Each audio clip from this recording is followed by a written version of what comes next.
Hello everyone, this is Parul. Welcome back to my channel. So I hope कि आप सभी अच्छे होंगे। और अभी आज हम अपनी क्लास 6 एनसीईआरटी हिस्ट्री का चैप्टर 3 कवर करेंगे, in the earliest city.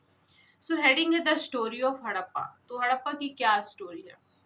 150 years ago जब पंजाब में रेलवे लाइंस बन रही थी, तो जो वहाँ के इंजीनियर्स थे वो हड़प्पा की साइट्स पे गए और उन्होंने वहाँ पे एक माउंट देखा। और उन्होंने ये देखा कि ये बहुत ज़्यादा रिच है, इसमें बहुत ज़्यादा रिच रिसोर्स है, बहुत ज़्यादा अच्छे इसमें हाई क्वालिटी के ब्रिक्स लगे हैं। तो उन्होंने क्या किया कि थाउजेंड्स ऑफ जो ब्रिक्स है उस बिल्डिंग से उन्होंने, उस वॉल से, जो बिल्डिंग की दीवारें हैं उनसे थाउजेंड्स ऑफ हाई क्वालिटी जो ब्रिक्स थे उसको निकाल लिया और उससे रेलवे लाइन बनाई। तो ऐसे में जो कई सारी बिल्डिंग्स है वो डिस्ट्रॉयड हो गई।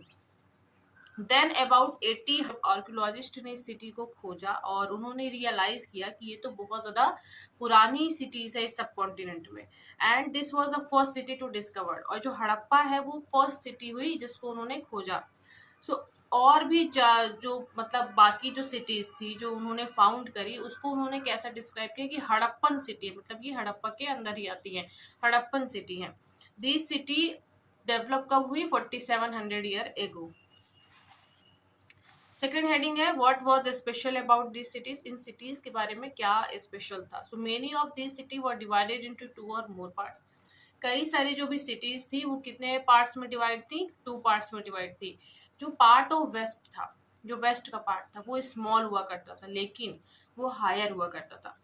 और आर्कियोलॉजिस्ट ने डिस्क्राइब किया कि उसे क्या कहा जाता था? सीटाडेल। मतलब कि एक ऊपर होता था और एक नीचे होता था। और जो हाई होता था, हायर होता था, वो स्मॉल होता था, उसे सीटाडेल कहते थे। और जो नीचे होता था वो बहुत लार्ज एरिया में रहता था और वो उसे हम लोअर टाउन कहते थे। Very often wall of baked brick were built around each part. और वहां पे क्या देखा गया कि एक बेक्ड ब्रिक, मतलब जो अभी हम बेक्ड ब्रिक यूज करते हैं, वो उस टाइम भी देखा गया कि उससे उन्होंने घर बनाए हुए थे। The bricks were so well baked that they have lasted for thousands of year। और उस ब्रिक्स को ऐसे बेक किए गए थे कि वो सालों साल वो चलने वाले थे। The bricks were laid in interlocking point. और जब वो दीवार बनाते थे, वॉल बनाते थे, तो जो ब्रिक्स थे उसको इंटरलॉकिंग पैटर्न में बनाते थे। अभी जैसे यूज होते हैं, जैसे आप देखे होंगे कि एक लाइन बाई लाइन तो नहीं करते हैं, वो एक इंटर, अभी आपने अगर घर बनते हुए देखा होगा तो आपने जरूर देखा होगा कि कैसे दीवार बनाते हैं। तो वो एक इंटरलॉकिंग पैटर्न है जो उस टाइम पे भी यूज करते थे और उससे बहुत ज्यादा वॉल्स होती थी, स्ट्रांग होती थी। इन कुछ सिटीज में special building were constructed on the citadel, for example Mohenjodaro. So जो कुछ सिटीज थी वहाँ पे, इन सम सिटीज, कुछ सिटीज में एक बहुत स्पेशल बिल्डिंग भी कंस्ट्रक्ट हुई सीताडेल में, जो हायर में था, वेस्ट पार्ट में। एग्जाम्पल जैसे मोहनजोदड़ो, एक बहुत ज्यादा स्पेशल, यहाँ वेरी स्पेशल टैंक था which archaeologist called a great bath. तो मोहनजोदड़ो में ग्रेट बाथ जो था वॉज बिल्ट किया गया था, वो बहुत ज्यादा इम्पोर्टेंट पार्ट था और वेरी स्पेशल टैंक था। This was line with bricks. और जो ग्रेट बाथ था उसको ब्रिक से बनाया गया था और जो उसको कोट किया गया था प्लास्टर, प्लास्टर से। अभी जैसे वॉल होते हैं उसको ब्रिक से बनाते हैं, फिर उसके बाद उसको कोट प्लास्टर से करते हैं, वो उस टाइम पे भी ऐसे करते थे। और मेड वाटर टाइट, उसको वाटर टाइट बनाया गया कि पानी आर पार, मतलब पानी आर पार ना हो, वाटर टाइट बनाया गया। क्या यूज करके? नेचुरल टार को यूज करके बनाया गया था। There were step leading down. और आजू मतलब आमने सामने उसमें बिल्डिंग, वो सीढ़ियां भी थी जिससे लोग ग्रेट बात मतलब ऊपर नीचे जाते थे। टू साइड्स में, दो साइड्स में थी। वाइल देयर वर रूम्स, और चारों तरफ वहां पे रूम्स थे। Water was probably brought in from a well and. और जो पानी था उसको आसपास जो भी कुएं थे वहां से लाया जाता था और ड्रेन के लिए भी उन्होंने जगह बनाई हुई थी। Perhaps important people took a dip in this tank on the special occasion। और स्पेशल जो भी ओकेजन होते थे उसमें लोग आते थे वहां पे नहाते थे। तो ये ग्रेट बाथ की कहानी थी कि एक मोहनजोदड़ो एक सिटी थी, बहुत ज़्यादा इम्पोर्टेंट, कंस्ट्रक्ट करी गई थी सीटाडेल में जैसे मोहनजोदड़ो। उसमें हमें एक ग्रेट बाथ मिला है जो कि बहुत स्पेशल टैंक था और जो कि बेक्ड ब्रिक से बनाया गया था और कोट किया गया था प्लास्टर से। वाटर टाइट उसकी दीवारें थी, नेचुरल टार का यूज किया गया था। चारों साइड में रूम्स थे और सीढ़ियाँ थी उसमें ऊपर और नीचे जाने के लिए, सॉरी हाँ ऊपर नीचे जाने के लिए। अदर सिटीज और भी हमारे पास कई सिटीज है, जैसे कालीबांगन हो गया, लोथल हो गया, जहाँ पे हमें फायर एल्टर्स मिले हैं। फायर एल्टर्स मीन्स अभी भी जैसे कथा वथा जब घर में होती है तो बीच में जो आग जलती है उसे हम फायर एल्टर्स कहते हैं। तो Kalibangan Lothal had fire altars where sacrifice may have been perform, मतलब वही पूजा पाठ जो भी हुआ करता था। एंड सम सिटीज जैसे मोहनजोदड़ो हो गया, हड़प्पा हो गया, लोथल हो गया, इन सब जगहों पे स्टोर हाउस भी मिले जहाँ पे ग्रेन्स वो लोग स्टोर करते थे। नेक्स्ट हेडिंग है हमारा drain and street. So generally जो हाउस होते थे वो इधर 1 और 2 स्टोरी में थे, मतलब जो घर बने होते थे वो 1 और 2 स्टोरी में बनते थे विथ रूम्स, और रूम्स होते थे विथ अराउंड कोर्टयार्ड, मतलब आंगन भी होता था। मोस्ट हाउस थे वहाँ पे बाथिंग एरिया भी थी एंड सब में वेल टू सप्लाई वाटर भी था। तो आप सोच सकते हो कि कितनी ज़्यादा मतलब फैसिलिटीज़ थी उस टाइम पे भी, इतने साल पहले भी ये सारी चीज़ें थी। और जैसे घर जो होते थे 1 और 2 स्टोरी में रहते थे, उनमें वाटर सप्लाई की भी सुविधा है, आंगन भी है, बाथिंग एरिया भी है, और मतलब आप सोच सकते हो कि कितनी ज़्यादा फैसिलिटीज़ थी। पहले के लोग कितने ज़्यादा समझदार थे। मेनी ऑफ दीज सिटीज, और इस जो ये पेज न है पेज है इसमें आप ग्रेट ये वॉल को देख रहे होगे कि इंटरलॉकिंग पैटर्न में कैसे वॉल बनी हुई है। Many of these cities had covered drain, notice how carefully these were laid out in a straight line although you cannot see it, each drain has a gentle slope so that water could flow through it। आप देखो कि कितने ज़्यादा talented थे उस time के लोग कि उन्होंने घर तो बनाए, बाथिंग एरिया बनाई, लेकिन जो पानी को ड्रेन होने के लिए उन्होंने एक मतलब लाइन से उन्होंने एक पानी जाने के लिए रास्ता बनाया, स्ट्रेट लाइन। और very often drain in house were connected to those on the street and a small drain led into bigger one, मतलब कि जो रूम्स है तो रूम के बगल बगल से किनारे किनारे से ड्रेन एक नाली टाइप का उन्होंने बनाया, और वो सारी जो छोटी छोटी जो नालियाँ टाइप के बनाए थे वो एक जाके बहुत बिगर वन में, मतलब एक जहाँ से सारा पानी जाता होगा वहां पे जाके जुड़ जाती थी। तो सोचो ये मतलब कितना दिमाग था, कितना टैलेंटेड थे लोग कि ये सारी चीजें उस टाइम पे भी वो लोग कर रहे थे। As a drain were covered inspection hole were provided at interval to clean them, उसे क्लीन भी वो लोग करते थे। All 3 houses drain and street were probably planned and built at the same time. Life in the city, अब city में life कैसी थी ये हम जानेंगे। तो Harappan city was very busy place, बहुत ज़्यादा बिजी प्लेस था। There were people who planned the construction of a special building in the city. There was probably the rural. It is likely that rural sent people to distant land to get, मतलब जो rulers थे वो लोगों को दूसरे जगह भेजते थे ताकि वो वहाँ से मेटल्स लाए, प्रीसियस स्टोन लाए, और भी बहुत सारी चीज़ें लाए जो वो चाहते थे। वो उसे एक वैल्यूएबल ऑब्जेक्ट की तरह रखते थे, जैसे कि ऑर्नामेंट्स हो गया, गोल्ड्स हो गया, सिल्वर हो गया, beautiful beads for themselves. And there were scribes, यहाँ पे स्क्राइब्स थे जो कि लिखा करते थे और सील्स प्रिपेयर करने में हेल्प करते थे, और परहैप्स रोट ऑन देयर, और बाकी और जो मटेरियल्स है उस पर वो लिखा करते थे जो कि अभी सर्वाइव नहीं कर रहे हैं। सो बिसाइड इसके अलावा भी जो मेन एंड वेमेंस थे वो क्राफ्ट्स में पर्सन थे और making all kind of things, इधर बहुत सारी चीज़ें वो बना रहे थे अपने घर में या फिर घर से बाहर जाके बना रहे थे। पीपल ट्रैवल कर रहे थे एक जगह से दूसरी जगह, और जब वो वापस लौटे तो वहाँ से रॉ मटेरियल लेके आते थे। और कई सारे टेराकोटा टॉयज भी हमें मिले हैं, फाउंड हुए हैं, जो कि इससे ये पता चलता है कि इन जो टेराकोटा टॉयज उससे बच्चे खेला करते थे। New craft in city, city में न्यू क्राफ्ट कौन से थे? So let us look at some of the object that were made and found in Harappan city. तो ये जो कुछ ऑब्जेक्ट्स हैं जो कि हड़प्पन सिटीज़ में हमें फाउंड हुए हैं। Most of the things that have been found by archaeologist are made of, जो हमें बहुत सारी चीज़ें जो आर्कियोलॉजिस्ट ने फाउंड करी है वो ज़्यादातर जो चीज़ें हैं वो स्टोन से बनी है, सेल से बनी है, मेटल हो गया, कॉपर, ब्रॉन्ज, गोल्ड, सिल्वर, ये सब सारी चीज़ें इंक्लूड है। कॉपर एंड जो ब्रॉन्ज होते थे वो टूल्स बनाने के यूज़ होते थे, वेपन्स, ऑर्नामेंट्स, वेसल्स, ये सब बनाने में यूज़ होते थे। गोल्ड और सिल्वर्स ऑर्नामेंट्स बनाने में यूज़ होते थे। So perhaps the most striking find are those of beads, weight और ब्लेड्स। ये हमारे मोस्ट इम्पॉर्टेंट फाइंड्स हैं। The Harappan also made seal out of stone. जो हड़प्पन थे वो सील्स को बनाते थे स्टोन से। दीज आर जनरली रेक्टेंगुलर, जो कि एक रेक्टेंगुलर शेप में होते थे। एंड यूजुअली वो क्या कार्व करते थे, एनिमल्स को कार्व करते थे।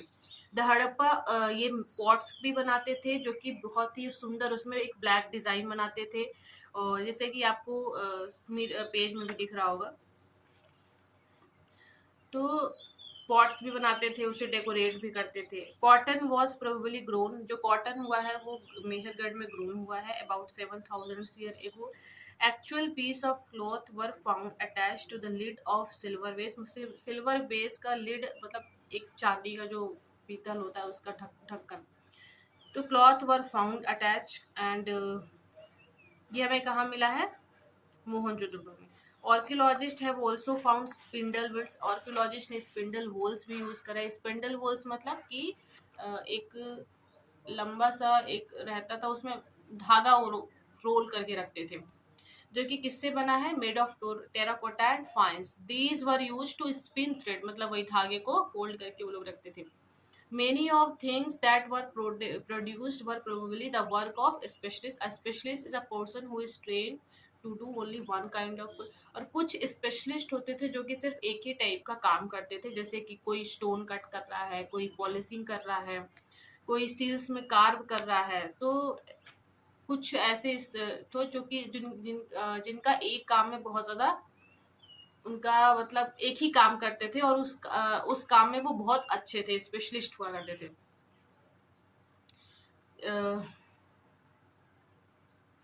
Not everybody could have been a specialist, मतलब सारे लोग स्पेशलिस्ट नहीं होते थे, कुछ ही लोग स्पेशलिस्ट होते थे जो कि एक कोई काम में बहुत ज़्यादा अच्छे होते थे, जैसे कि कार्विंग करना हो गया, कटिंग करना हो गया स्टोन को। We do not know whether only men were specialist और only women were specialist। तो हम ये नहीं जानते कि सिर्फ men specialist थे या फिर women specialist थे। मतलब ऐसा हो माना जाता है कि कुछ men specialist थे और कुछ women थी। In search of raw material। raw material are substance that are either found naturally, जैसे कि wood, ore of metal, or produced by farmer or herder। These are then processed to produce finished good। For example, जैसे कुछ raw material होते थे जो कि खुद ही जो मैन एंड वेमेन थे वो ग्रो करते थे, जैसे फार्मर और हेडर के द्वारा प्रोड्यूस किया जाता था।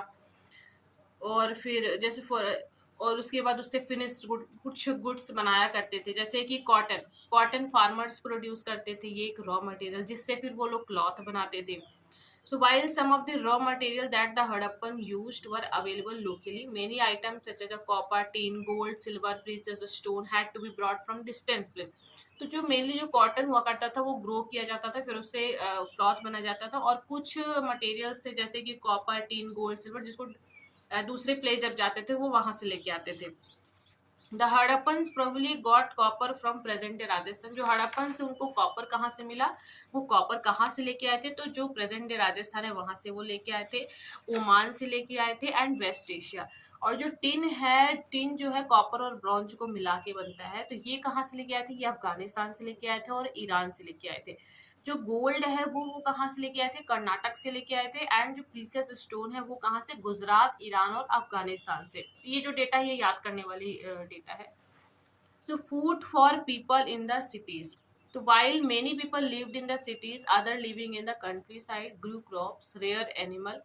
कुछ लोग सिटीज में रहते थे, कुछ लोग सिटीज से बाहर रहते थे, ग्रो करते थे, फार्मिंग करते थे, हर्डिंग करते थे, एनिमल्स रियर करते थे। एंड दीज फार्मर एंड हर्डर, ये उसके जो फार्मर और हर्डर होते थे वो फूड को सप्लाई करते थे जो सिटीज में लोग रह रहे हैं। तो ये आपने मतलब ये चीज़ तो अभी भी होती है कि घर के कुछ लोग बाहर जाते हैं, फिर वो नौकरी वगैरह करते कमाते हैं, फिर कुछ पैसे वो अपने घर में देते हैं। तो सोचो ये चीज़ पहले भी होती थी कि कुछ जो लोग होते थे वो ग्रू क्रॉप करते थे, बाहर जाके रहते थे कंट्री साइड, और उससे फिर वो कुछ जो फूड था उसको सप्लाई करते थे, जो सिटीज़ में क्राफ्ट्स पर्सन रह रहे हैं, स्क्राइब्स रह रहे हैं, रूरल्स रह रहे हैं। So we know from remain of plants that the Harappans grew. और कुछ हम प्लांट से हमें ये पता चला कि जो हड़प्पन से वो व्हीट उगाते थे, बार्ली हो गया, पल्सेस हो गया, peas, rice, sesame, linseed and mustard, ये सारी चीजें वो लोग उगाते थे। So a new tool plough, plough was used to dig the earth, एक नया टूल भी हमें मिला था प्लाऊ, जिसको अर्थ की खुदाई मतलब खुदाई करने में काम आता था। और सीड्स मतलब कि अभी अगर आप लोग को ये पता होगा कि जैसे घर में सभी के घर में होगा खुरपी, जिसको हम अभी भी यूज करते हैं कुछ भी उगाने के लिए, सीड्स को बोने के लिए। तो प्लाऊ हमें मिला था जिससे अर्थ की खुदाई करके फिर सीड्स को ग्रो करना। सो वाइल रियल प्लाऊ विच वर, जो रियल था वो वुड का था, लेकिन अभी क्या है, अभी लोहे के जैसे रहते हैं, लेकिन जो रियल वाला था वो वुड का था, मतलब उस टाइम पे जो यूज होता था। तो at this region does not receive heavy rainfall, some form of irrigation may have been used, this means that water was stored. और कुछ रीजंस जो होते थे, वहाँ पे बारिश नहीं होती थी तो वहाँ पे क्या करते थे, वाटर को स्टोर करके रखते थे, और उसके बाद वो फील्ड में सप्लाई करते थे जब उन्हें ज़रूरत पड़ती। तो सोचो उस टाइम सारी चीज़ें वो ध्यान दे के और सारी चीज़ें अब, बट अभी तो आपको कई जगह होंगे जहाँ पे वाटर स्टोरिंग का आपको कुछ भी नहीं मिलेगा, कि वाटर स्टोर हो ही नहीं रहा है। और लेकिन पहले का सोचो कि कितना वो लोग दिमाग लगाते थे, कितने समझदार थे कि अगर बारिश नहीं होती है तो वो वाटर स्टोर करके रखते थे, जिसको ये लोग यूज करते थे। The Harappans reared cattle, sheep, goat, buffalo. Water and pasture were available around settlement. However, in the dry summer month, large herd of animals were probably taken to greater distance in search of grass and water. They also collected fruit like bear, caught fish, hunted wild animal जैसे कि antelope. तो ये सारी चीजें हैं। Closure look अभी ले लेते हैं Harappan town in Gujarat. So the city of Dholavira, एक ढोलावीरा सिटी है जो कि खादिर बेल्ट में हमें मिली थी in the run of Kutch, जहाँ पे हमें फ्रेश वाटर मिला, फर्टाइल सॉइल मिले। अनलाइक जो अदर सिटीज थी वो 2 पार्ट्स में डिवाइडेड थी, बट जो ये ढोलावीरा है वो 3 पार्ट्स में डिवाइडेड है। तो ये जो लाइन है ये बहुत ज़्यादा इंपॉर्टेंट है, इसको एज अ क्वेश्चन एग्जाम में पूछ सकते हैं कि जो ढोलावीरा है वो कितने पार्ट्स में डिवाइडेड है। तो जो ढोलावीरा है was divided into 3 parts and each part was surrounded with massive stone walls with entrance. उसमें एक एंट्रेंस भी था और मैसिव स्टोन वॉल से वो बनी हुई थी, एंट्रेंस था। There was also large open area in the settlement, जहाँ पे पब्लिक सेरेमनी, और एक ओपन एरिया भी वहाँ पे था जहाँ पे लोग सेरेमनी होती थी। Other finds include large letter of the Harappan script that was scraped out of white stone, और वहाँ पे हमें एक स्क्रिप्ट मिली है जो कि वाइट स्टोन में कार्व करी गई थी and perhaps inlaid in would, और लकड़ियों मतलब वुड में डेकोरेट भी किया गया था। वो सारी चीज़ें हमें वहाँ से मिली है। दिस इज यूनिक फाइंड है generally Harappan writing has been found on a small object such as a seals में भी हमें हड़प्पन की जो राइटिंग है वो मिली है। तो जैसे आपने मतलब सील्स में भी राइट लिखते थे, तो ये सारी चीज़ें हमें मिली है।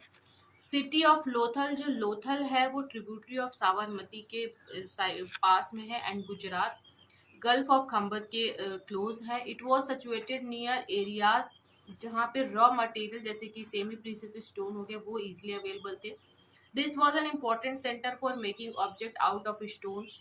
स्टोन सेल मेटल से जो हम स्टोन बनाते मतलब ऑब्जेक्ट बनाते थे, तो ये उसके लिए एक इम्पॉर्टेंट सेंटर था, क्या, Lothal. There was also store house, city में हमें बहुत सारे स्टोर हाउसेस भी मिले, कई सारे सील्स थे जो कि हमें स्टोर हाउस भी मिले। तो ये दोनों सिटीज़ के बारे में था, ढोलावीरा और लोथल के बारे में था। लोथल में हमें डॉक यार्ड भी मिला है, ह्यूज टैंक था, डॉक यार्ड भी मिला है। तो ये इंपॉर्टेंट सिटीज़ हैं, इसके बारे में है ये। A building that was found here was probably a workshop for making beads. Piece of stone, half-made beads, tools for bead making, finished beads have all been found here. तो ये सारी जो चीज़ें हैं, beads, piece of stone, half-made beads, सब कुछ हमें मिला है। तो सील्स क्यों यूज करते थे? सील्स को एज अ स्टाम्प यूज करते थे, जैसे कि अभी भी आप देखोगे लिफाफे जो होते हैं उसको बंद करने के लिए एक सील्स का यूज़ करते थे, मतलब उनका एक सील होता है जिसमें वो वेट क्ले लगा के फिर उसको उसमें अप्लाई करते थे। अप्लाई ऑन द नॉट, जहाँ पे मतलब कवर करना है वहाँ पे वो करते हैं। तो स्टाम्प बैग्स में यूज़ करना, पैकेट्स में यूज़ करना जिसमें गुड्स कंटेन है, जैसे एक जगह से दूसरी जगह अगर आप भेजते थे तो वो सील से उसको कवर करते थे, स्टाम्प लगाते थे उसमें। The mystery of the Ind. Around 3900 year ago, we find the beginning of major change. 3900 year ago जब हमने देखा तो बहुत ज़्यादा चेंजेस आ रहे थे। जो लोग थे वो उन सिटीज़ में रहना अब नहीं रहते थे। जो राइटिंग सील्स वेट अब वो नहीं यूज़ में आ रही थी। रॉ मटेरियल्स जो हम फ्रॉम द लॉन्ग डिस्टेंस वो रेयर हो गया था, मतलब अब रॉ मटेरियल्स नहीं ला रहे थे। इन मोहनजोदड़ो हमने ये देखा कि वहाँ आप गार्बेज पे, मतलब जो स्ट्रीट्स जहाँ पे पानी जाने का रास्ता उन्होंने बनाया था वहाँ पे गंदगी मतलब हो गई थी, गार्बेज इकट्ठे हो गए थे। ड्रेनेज जो सिस्टम थे जो पानी का आने जाने का बनाया गया था वो टूट टाट गए थे पूरे। और मतलब ये सारी चीजें हो गई थी। तो why did all this happen, तो ये एक क्वेश्चन ही रह गया कि ये सारी चीजें क्यों हुई थी। तो हम इस बात के लिए श्योर बिल्कुल भी नहीं है। स्कॉलर सजेस्ट करते हैं कि नदियां सूख गई, कुछ लोग कहते हैं कि डिफॉरेस्टेशन हो गया, कुछ लोग कहते हैं कि फ्लड आ गया, और सारी जो ग्रीन कवर थी वो डिस्ट्रॉयड हो गई। तो बहुत सारी चीजें बहुत लोग कहते थे, लेकिन इस बात की अभी श्योरिटी नहीं है कि ये सारी चीजें क्यों हुई। तो आई होप कि आप सभी को समझ आया होगा, और ये जो एनसीईआरटी वो बहुत ज़्यादा इंपॉर्टेंट है आपके सीटेट एग्जाम के लिए। इसको मैंने लाइन बाय लाइन बताई है। अगर आप सो आई होप कि आपको अच्छे से समझ आएगी। और अगर आपका इस चैप्टर से रिलेटेड कोई क्वेश्चन है तो आप मुझे कमेंट सेक्शन में बता दीजिएगा। आई आई प्रॉमिस कि मैं उसके सारे क्वेश्चन के जवाब दूंगी।